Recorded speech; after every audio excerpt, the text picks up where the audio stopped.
విశాఖలో కాపు నేతలు ఆందోళన చేపట్టారు. కూటమి అధికారంలోకి రావడానికి ఎంతో శ్రమించిన తమకు రాజకీయ ప్రాధాన్యం లేదని ఆరోపిస్తున్నారు. కాపులకు రిజర్వేషన్ కల్పించాలని డిమాండ్ చేస్తున్నా ప్రభుత్వం ఏమాత్రం పట్టించుకోవడం లేదని అంటున్నారు. దీంతో విశాఖ ఎంపీ శ్రీ భరత్ కార్యాలయం ముట్టడికి పిలుపునివ్వడంతో రాధారంగా రాయల్ అసోసియేషన్ ప్రతినిధులను ముందస్తుగానే పోలీసులు అదుపులోకి తీసుకున్నారు. ఎంపీ కార్యాలయం ముందు పోలీసులు భారీగా మోహరించారు.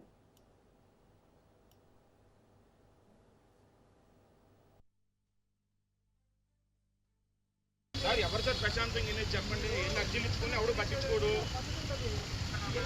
అవును సార్ వెళ్తే రెగ్యులర్గా సమాధానం చెప్పారు, అపాయింట్మెంట్ ఎవరంట సమాధానం చెప్పారు. కాప రూట్లు కావాలి అందరికీ. ఒక కాప ఆడబిడ్డకి అన్యాయం జరిగితే ఒక్క నూరెత్తరా? అర్థాంతంగా కాదు సార్. ఒక కాప ఆడబిడ్డకి సార్ కాప ఆడబిడ్డకి కూర్పింగ్ పీకేశారు సార్. అర్థాంతంగా పీకేశారు. వెళ్తే బొమ్మ ఒక ఆడబిడ్డకి కూర్పింగ్ పీకేశారు.